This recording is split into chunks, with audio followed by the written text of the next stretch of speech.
Bueno, ahí vamos.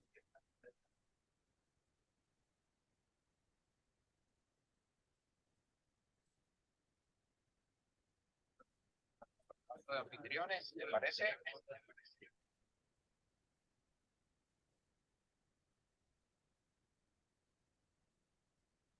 No sé cuánto yo saco te va a dar.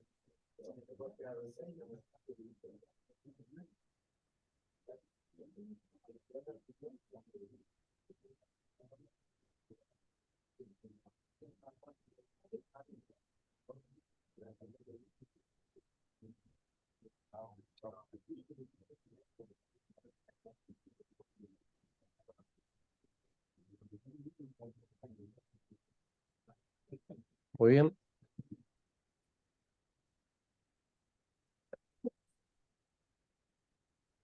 Buenas tardes.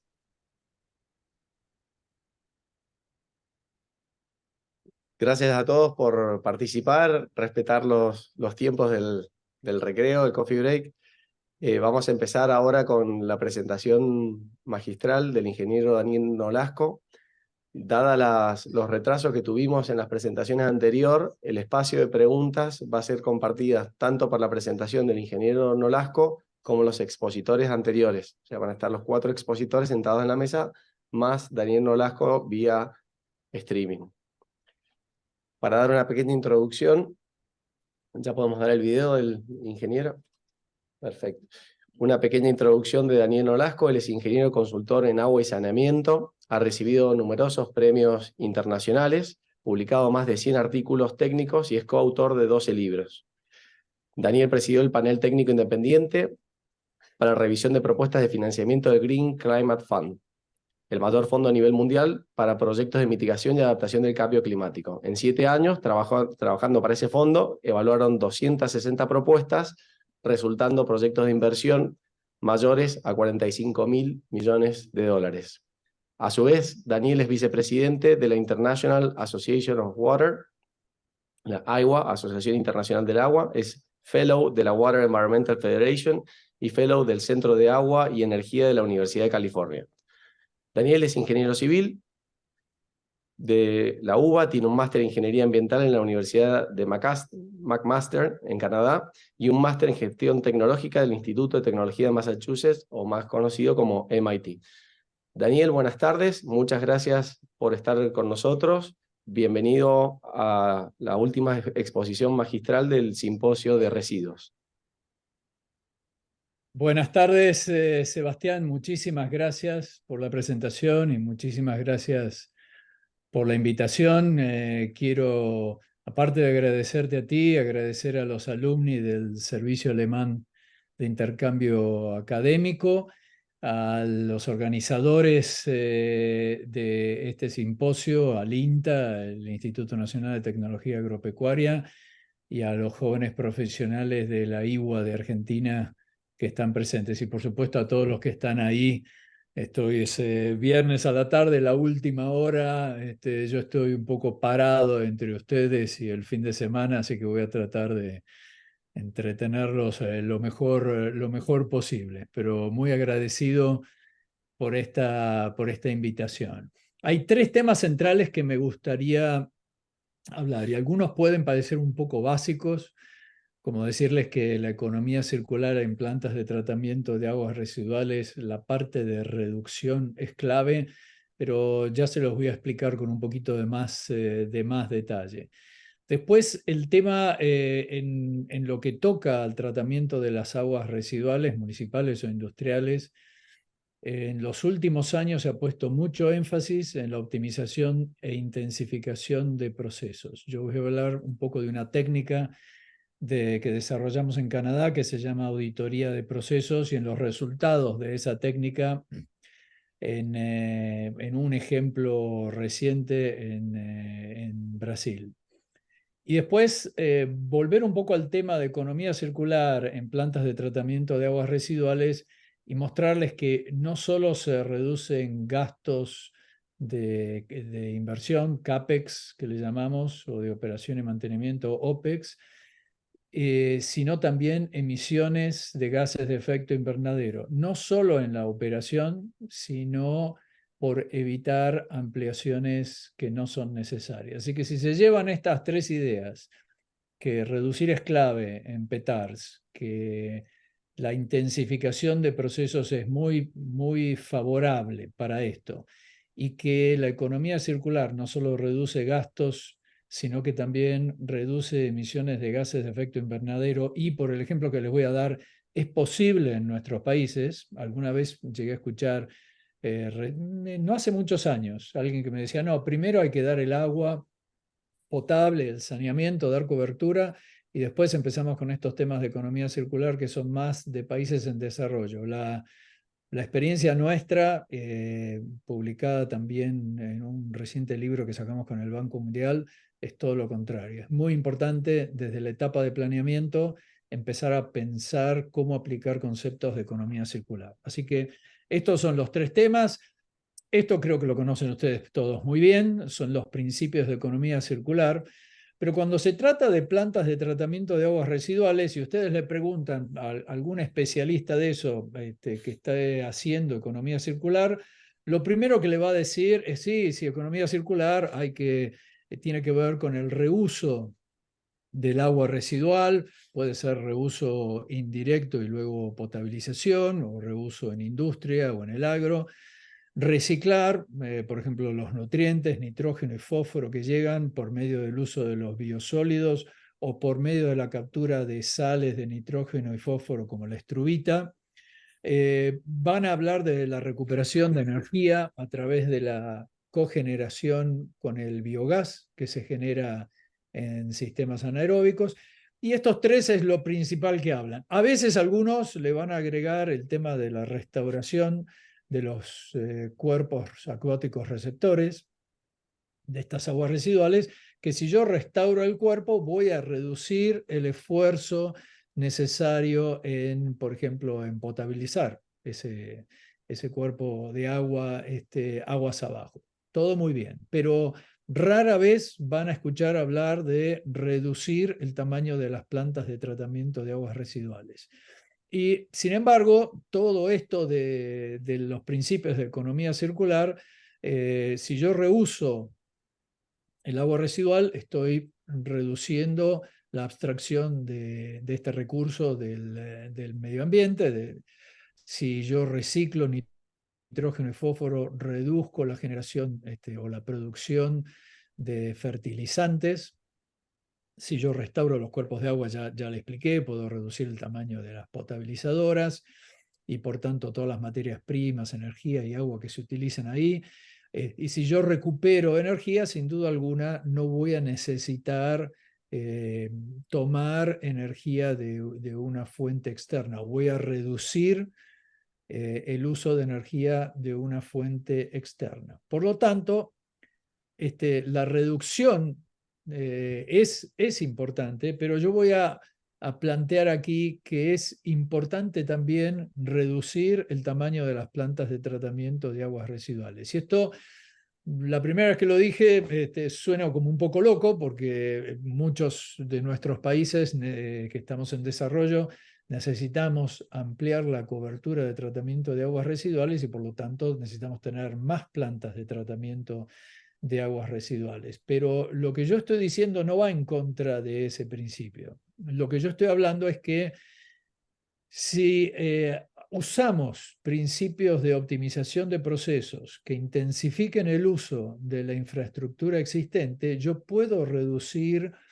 el tamaño de las plantas de tratamiento de aguas residuales o sacarle más jugo al uso de la infraestructura existente. Eso no solo me ahorra inversiones de capital, pero también me permite ahorrar costos de operación y mantenimiento. Y lo que les voy a mostrar en un ejemplo en Brasil, pero ahora estamos trabajando también en Quebec, en Canadá, es que se logra reducir las emisiones de gases de efecto invernadero, no solamente durante la operación, sino que al reducir o al eliminar ampliaciones que no son necesarias de las plantas de tratamiento de aguas residuales, se reducen emisiones de gases de efecto invernadero relacionadas con la construcción, tanto en la parte de la ejecución en sí de la construcción, como en todo el carbono que está incluido en los materiales que se van a utilizar en esta planta. Muy bien, así que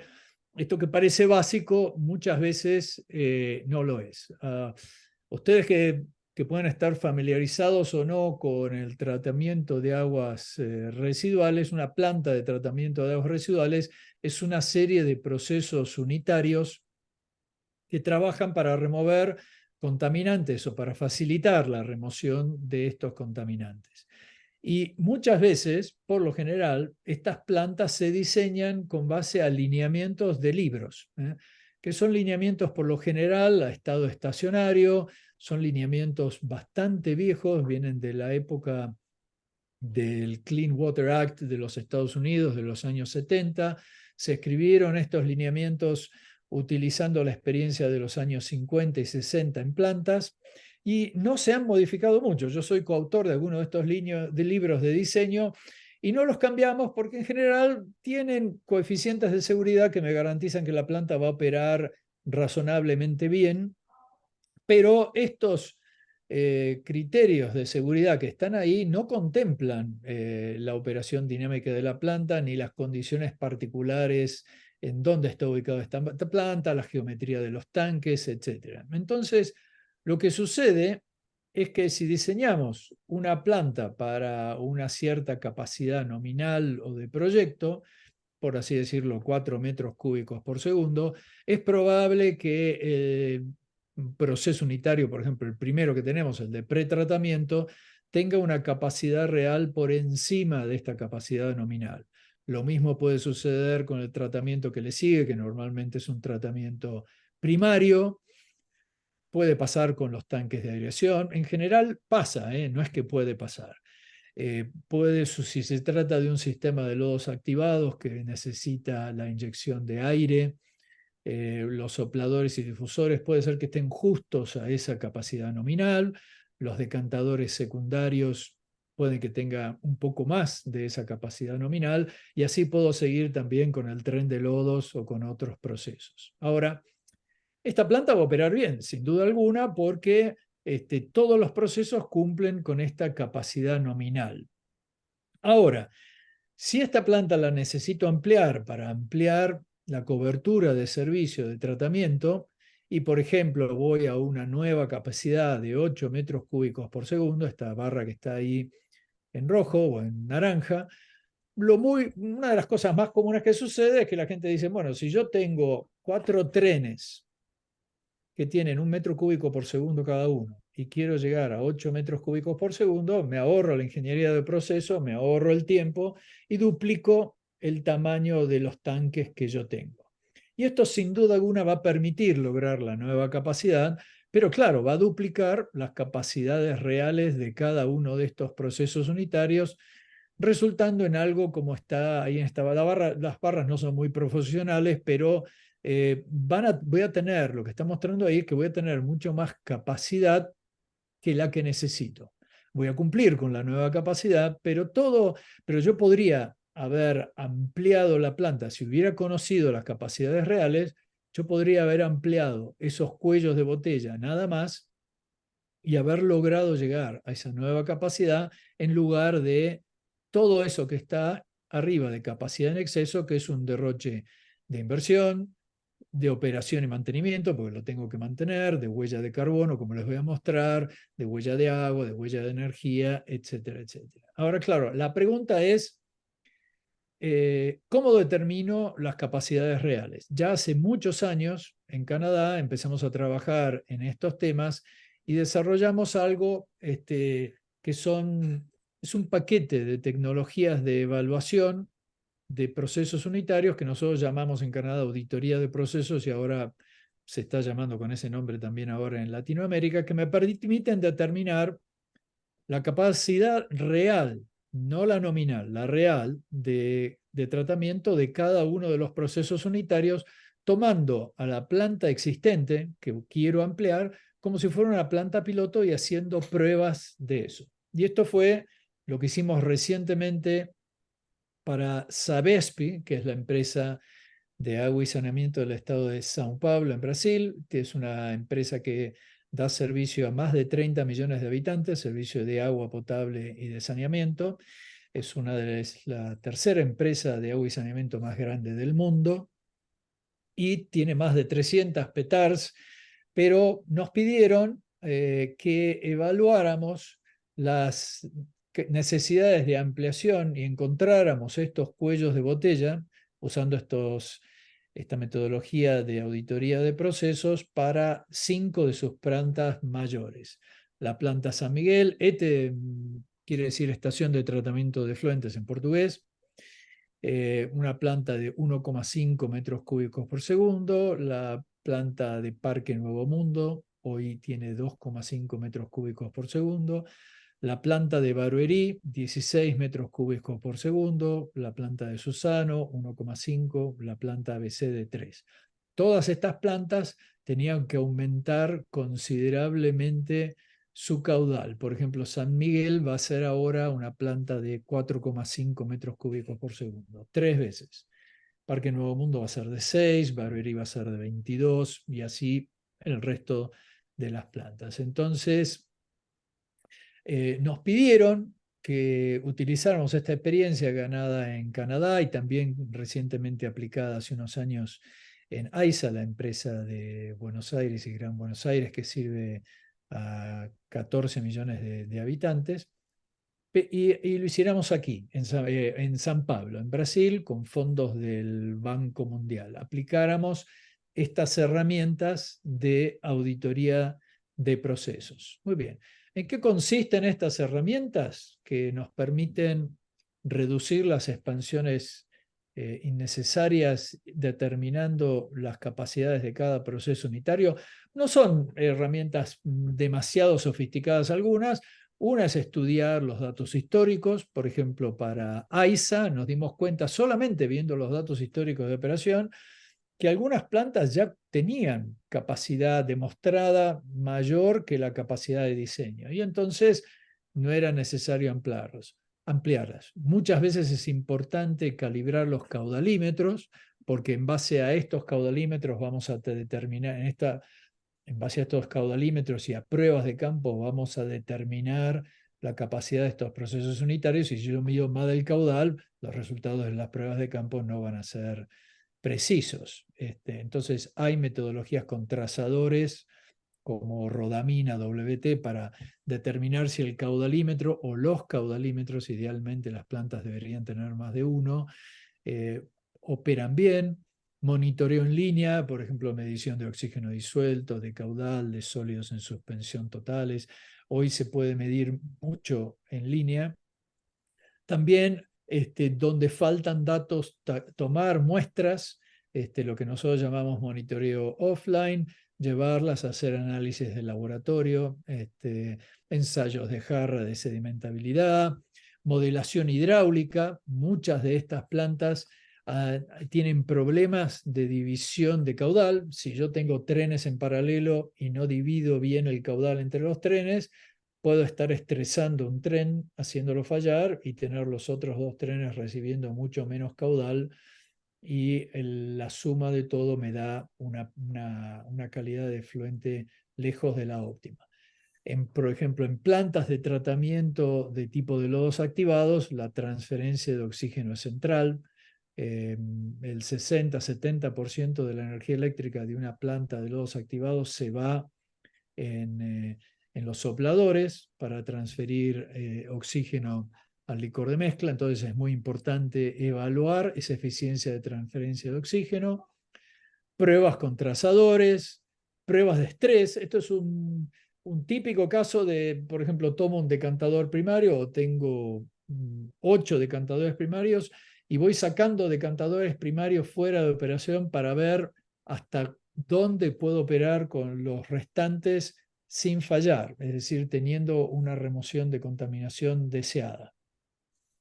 Estudios de corriente de retorno de lodos, y todo eso lo podemos meter en un simulador que tiene modelos matemáticos que podemos calibrar a la planta en particular y proyectar lo que ocurra a futuro. Obviamente, por la descripción que les he dado, esto no se puede cubrir en una charla, ni siquiera en un día, pero les voy a mostrar un caso particular que es bastante emblemático, que son las pruebas con trazadores en digestores anaeróbicos. ¿Okay? Este es un típico digestor anaeróbico de una de estas plantas que le mostré. ¿Y cómo asumo que funciona un digestor anaeróbico? Bueno, tomo el volumen útil, que normalmente sale del volumen geométrico de este digestor, y estimo que todo este volumen que está aquí está mezclado y está trabajando para digerir el lodo que continuamente está entrando en el digestor y continuamente saliendo. Muy bien. Entonces, si uno evalúa, o no evalúa, pero si uno hace un diseño, estima que el volumen de este digestor está totalmente activo. Ahora, la pregunta es, luego de 10 o 20 años de operación, como en el caso de Sabespi o como puede ser en cualquiera de estas plantas que tienen digestores, ¿realmente opera como todo totalmente mezclado? Entonces, la manera de averiguarlo es inyectar un trazador, normalmente se usa cloruro de litio, se inyecta todo en un periodo de tiempo muy corto, 10, 20 minutos, se inyecta una cantidad de masa de cloruro de litio conocida y a lo largo de 1 o 2 meses se sacan muestras diarias del digestor. Este es un digestor que tiene que estar en operación, o sea que le está entrando y saliendo lodo constantemente. Si yo inyecto una cierta cantidad, una masa de litio, ese litio se va a mezclar dentro del reactor, va a aumentar la concentración de litio y a medida que pasan los días, yo voy sacando las muestras y tengo que ir viendo una curva de lavado de ese litio porque va a ir bajando la concentración porque se va a ir diluyendo con el lodo nuevo que entra. Esto es una curva de lo que podría llegar a suceder con el litio. Esta es de hecho una de las curvas que sacamos de este proyecto en Brasil. Y acá siempre dicen de vez en cuando que mostrar alguna foto porque la audiencia no se aburre. Acá tenemos, esto es cloruro de litio, que es muy caro. Un cloruro de litio que está contenido ahí está en el orden de $20.000, pero un digestor de estos, como los que tiene Barberí, cada digestor está en el orden de $5 millones. Entonces es interesante y eficiente desde el punto de vista financiero evaluar cómo opera. Entonces, acá está el operador inyectando el cloruro de litio con una bomba que estaba aquí atrás en la misma línea de alimentación al tanque. Lo único que aquí se inyecta el cloruro de litio en unos 20 minutos. Que dado que estos tanques tienen un tiempo de detención hidráulico que va entre 10 y 20 días, 15, 20 minutos de inyección es como si fuera instantáneo. Y bueno, ¿cómo funciona este tanque? Bueno, la realidad es que, y la experiencia no solo en Sabespi, sino en muchas otras plantas que hemos hecho, es que después de unos años de operar, el volumen activo o reactivo, si quieren, realmente se ha reducido y hay un volumen muerto o inactivo. Aparte de eso, lo que sucede, como pueden ver en esta línea punteada amarilla, es que el sistema de mezclado no opera tan bien como operaba en el día 1 y hay un cierto cortocircuito hidráulico o bypass del lodo que se va directamente a la salida sin reaccionar. Ustedes preguntarán por qué hay un volumen muerto. Bueno, muchas de estas plantas tienen sistemas de pretratamiento que no remueven perfectamente la arena o la grava que entra, o el material flotante, o los aceites y grasas que se acumulan en la superficie del digestor y en el fondo se acumula arena. ¿Cómo determinamos estos volúmenes? Bueno, para eso está justamente esta prueba de litio a la cual voy a tener que calibrar una curva con la ayuda de algún modelo. Entonces, el modelo matemático es un modelo muy simple que dice que el volumen activo más el volumen muerto tiene que ser el volumen geométrico total. Y yo voy variando el volumen activo y por lo tanto modificando el volumen muerto y voy variando también este pequeño o gran caudal de bypass hasta que la curva del modelo pase a través de los puntos. Una típica calibración. En este caso, como ustedes pueden ver aquí, el modelo calibra bastante bien, hasta calibra estos primeros puntos de litio que salen al comienzo del test y tiene como un salto ahí y después hace la curva de lavado a lo largo de casi 55 días bastante ajustada. Ahora, ¿qué resultó de volumen activo, de volumen muerto y de bypass o de cortocircuito hidráulico para este caso? Bueno, muy bien. El digestor tenía aproximadamente un 35% de volumen muerto. Lo interesante que hicimos en Brasil es que tienen 8 digestores, uno se limpió y el otro se mantuvo sucio. Hicimos la prueba en el sucio, dio 65% activo, hicimos la prueba en el limpio, a lo cual también se le arregló un poco el sistema de mezclado y resultó en 100% de mezcla. El resultado total desde el punto de CAPEX significa que en lugar de, típico acá dicen, no, la destrucción de volátiles, que es un indicador de que también está operando el digestor, venía bajando, bueno, construimos más digestores. Y acá el resultado es, no necesito construir. Lo que necesito es abrirlos y limpiarlos. Les aclaro que un digestor de este volumen, abrirlo y limpiarlo es algo costoso, ¿no? Para darle un orden de magnitud puede estar entre 100 y 200 o 300 mil dólares abrirlo, limpiarlo, sacarle la mugre que se ha acumulado a lo largo de 20 años y arreglarle la tubería, pero el valor de uno de estos digestores es del orden de 5 millones de dólares. Entonces, imagínense el valor de un tercio de eso. O sea, por cada digestor me estoy ahorrando 1,5 millones de dólares con limpiarlo. Esto es, desde el punto de vista de inversión de capital, es muy importante y ya pueden pensar que al no necesitar ampliar, ya estoy intensificando el uso de los digestores existentes. Esto no solo tiene un ahorro en CAPEX, sino al yo limpiarlo, voy a aumentar la destrucción de volátiles, por lo tanto voy a tener menos lodo para disponer, menos biosólidos, pero con la misma cantidad de nitrógeno y fósforo en masa.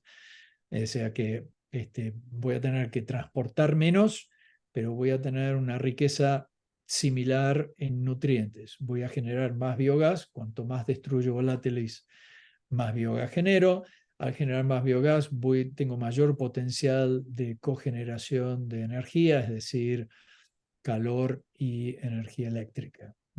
Así que hay bastante ganancia. Bueno, todos estos distintos tests que les mostré ahí en las herramientas se pueden integrar en un simulador. Esto que ven ahí en la pantalla es un simulador, uno de los más usados se llama BioWin,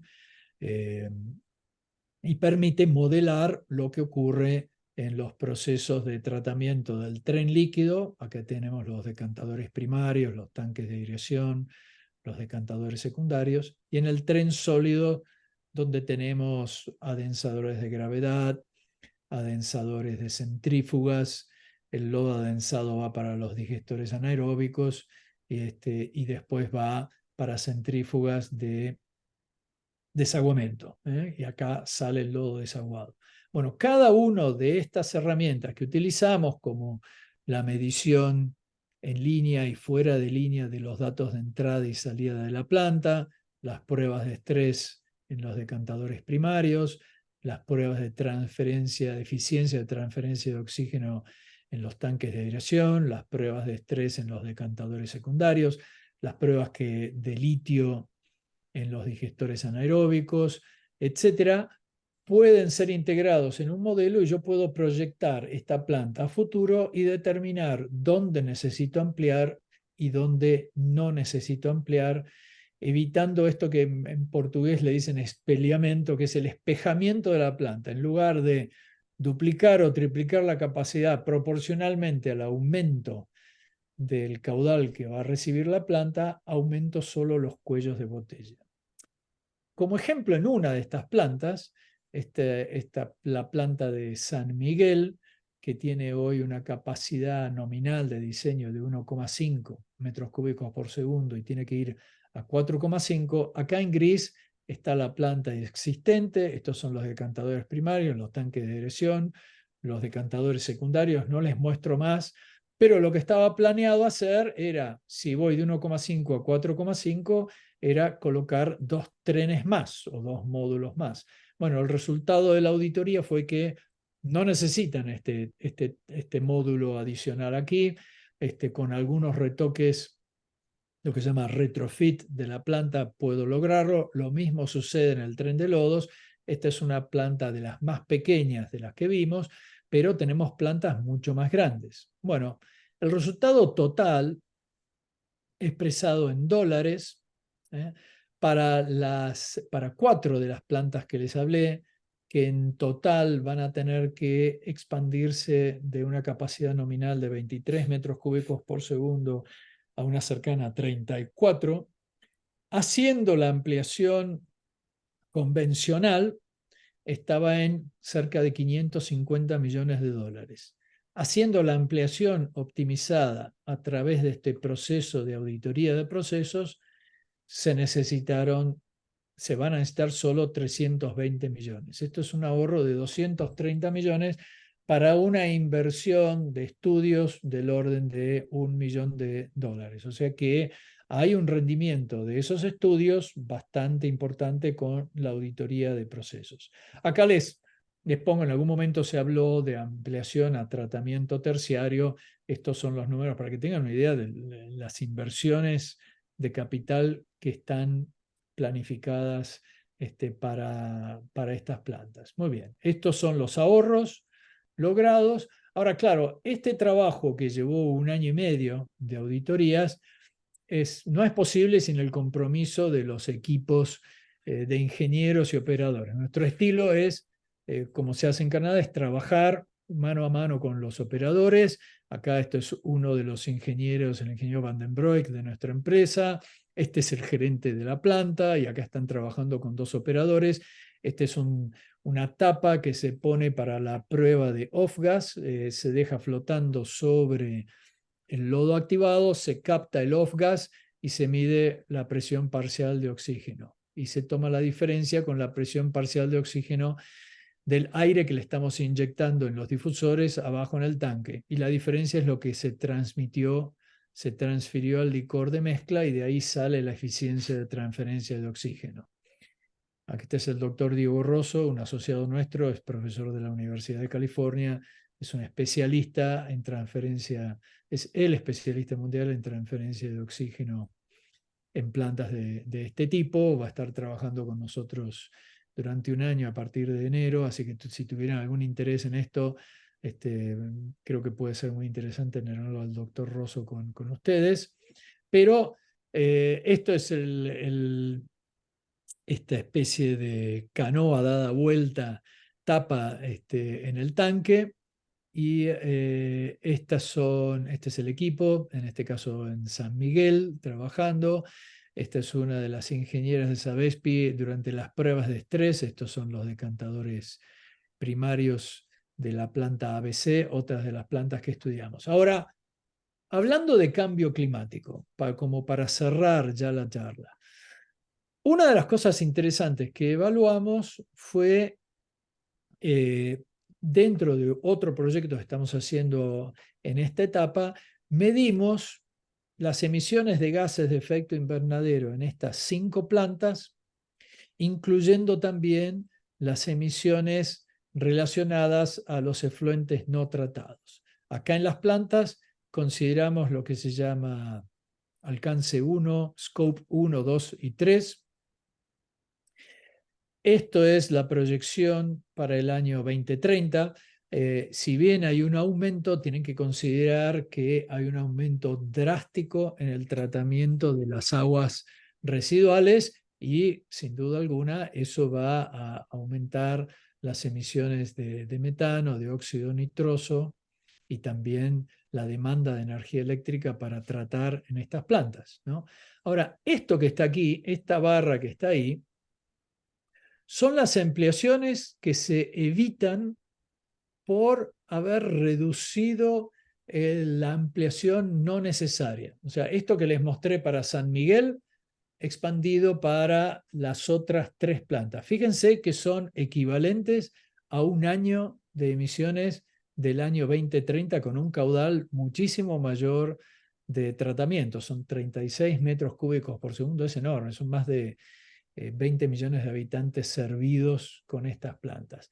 Estas son las emisiones, más de 3 millones de toneladas. Y esto es solamente considerando demolición, excavación, hormigón y el acero para el hormigón armado. No tuvimos en cuenta toda la reducción de equipos electromecánicos que tienen una cantidad muy importante de emisiones, pero son muy difíciles de calcular. Yo no sé cuántas emisiones de gases de efecto invernadero se producen para, no sé, para un soplador de 1000 HP. No, es muy difícil obtener. Solamente calculamos, pero nosotros estimamos que probablemente puede duplicarse este valor que está ahí. Entonces, un poco para cerrar la charla, porque creo que me pasé un poco del tiempo, me van a disculpar, las 3 ideas principales. Cuando hablamos de economía circular en plantas de aguas residuales, no es solo el reuso de agua, el aprovechamiento de los biosólidos y el aprovechamiento de la energía que viene con el biogás. La reducción en sí de las plantas, utilizando este concepto de auditoría de procesos que permite intensificar el uso de la infraestructura existente, es central dentro de este concepto de economía circular. Y eso no solo me reduce gastos de CAPEX y de OPEX, sino que también reduce emisiones que están relacionadas con la construcción de estas ampliaciones. Si esto les queda claro, creo que logré el objetivo de la charla. Si les interesa el tema de economía circular en PETARS, este es el libro que sacamos con el Banco Mundial hace un año. Ya tiene más de 120 citas en la literatura, es bastante interesante, tiene muchos casos, estudios de caso. Aquí está bancomundial.org y se llama De residuo a recurso.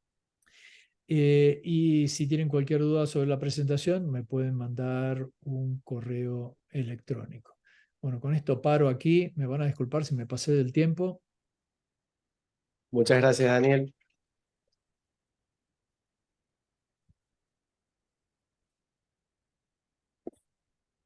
Muchas gracias por la interesante presentación y sobre todo empírica en temas de casos reales en la región. Es un buen momento para pasar las preguntas. Hacemos primero unas preguntas a Daniel y luego a los expositores. ¿Algunas preguntas para el ingeniero Nolasco? Sí, hay una.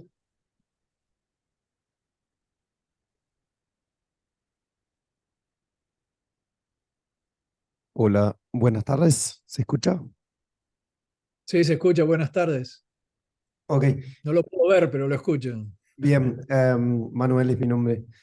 Tengo Hola, Manuel.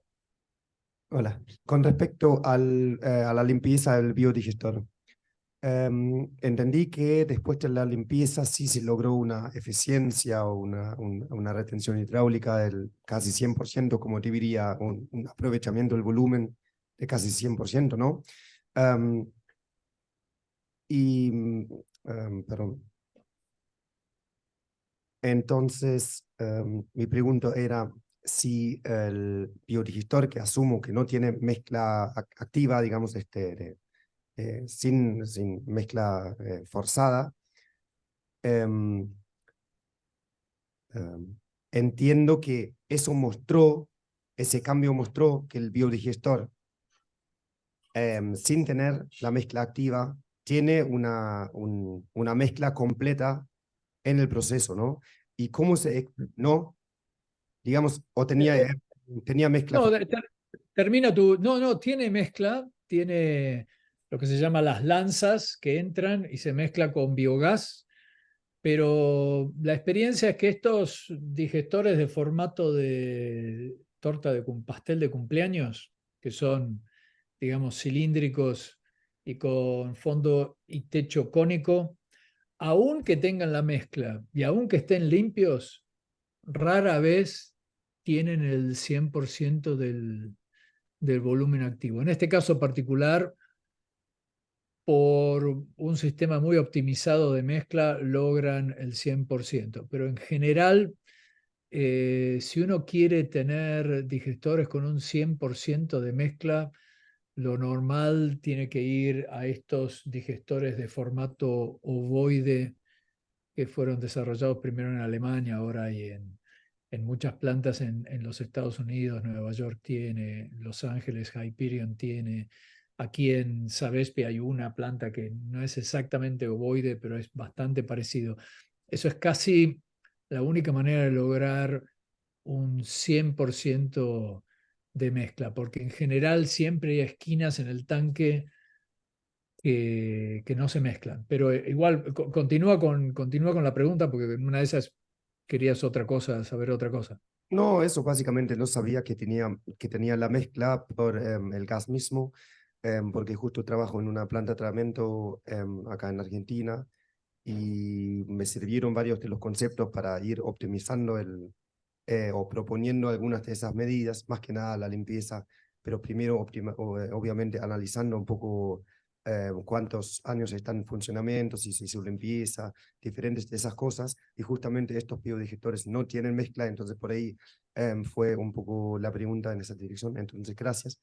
Y sí que entiendo que diciendo 100% es el 100% de lo factible del modelo constructivo, digamos, nunca hay 100% en este tipo Sí, de... sí, obviamente no se tiene en cuenta el cono superior ni el cono inferior y se saca 1 metro de la pared del cilindro. Eso es 100%, porque obviamente yo tengo que dejar un espacio para gas y algunas esquinas que no se van a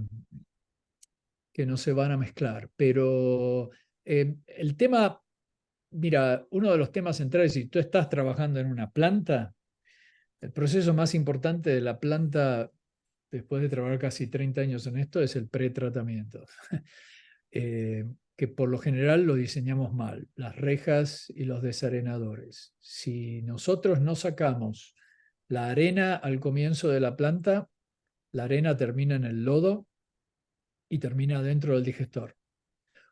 En el peor de los casos, si no hay decantadores primarios, termina en el fondo de los tanques de aireación. Si tengo aireación sumergida con difusores, termina tapando los difusores. Tengo fotos para mostrarles, pero de casos de horror de eso. Entonces, si en tu planta de casualidad tú ves que la remoción de arena no es muy eficiente, casi seguro, y la de grasas y aceites, porque las grasas y aceites, la gordura termina flotando arriba en el digestor y se forma una costra, y la arena termina abajo, formando un piso que va aumentando hasta un cierto punto. Si tú no tienes buen pretratamiento, casi que ni necesitas hacer la prueba con trazador. Después de 10 años vas a tener un volumen importante de tus digestores muertos y no trabajando a tu favor. Una de las formas también de detectarlo es ver históricamente la destrucción de volátiles. Si tú tenías una buena destrucción 60% al inicio y ya lo estás mirando que tiene 50 ahora, ya es un indicador de que tu volumen quizá de reacción real no está. Pero bueno, gracias por la pregunta. Bueno, muchas gracias por la respuesta. Gracias. Tenemos tiempo. Sí, a tu vecino Manuel, por favor, una última pregunta sintética en lo posible. Buenas tardes, gracias por la presentación. Mauricio Paselli de Uruguay. Hemos trabajado con reactores USB para cloacales de hormigón. Veo que estos digestores son también de hormigón. Y los problemas de corrosión en el hormigón, cuando no tiene una buena protección, pueden ser muy graves. Acá tuvimos la oportunidad de abrir y limpiar un biodigestor después de unos 20 años de operación. ¿Qué fue lo que encontraron? ¿Qué protección tenía y qué fue lo que encontraron cuando abrieron? Y tenía sin duda un tema de corrosión importante. Lo que pasa es que en cierta manera estos digestores son reactores de mezcla completa, o sea, uno intenta que esté completamente mezclado, contrario al caso de los RAFA, ¿no? De los WASB. Entonces, ¿qué tienen ustedes? Entonces, es diferente. Yo creo que la corrosión en los reactores anaeróbicos de flujo ascendente es mucho más seria. De hecho, ahora estamos en Sanasa, que es otra empresa de agua y saneamiento en Brasil, mirando, porque tienen muchos WASB y tienen, están cambiando toda la estructura de metal porque se comió la corrosión, se comió todo, y no en 10 años, en 5. Entonces, están mudando, están cambiando a distintos tipos de polímeros, están probando distintos materiales que son más resistentes. Pero sí, la corrosión es un tema serio. En este caso particular se pudo arreglar bastante bien, no era tan avanzado el tema de corrosión como hemos visto en otros, pero sin duda los reactores anaeróbicos de flujo ascendente el caso es mucho peor. Muy bien, Daniel, muchísimas gracias por el tiempo que te has tomado. Sabemos que esto ha sido voluntario, como dijiste en un inicio, perdón, un viernes a la tarde, y estamos muy agradecidos por el tiempo, la voluntad de presentar, y estaremos, ojalá, colaborando en varios aspectos de plantas de tratamiento en la provincia de Mendoza y también en la región.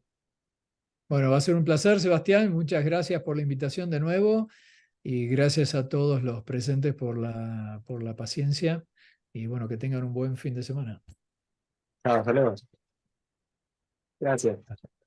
Muchas gracias.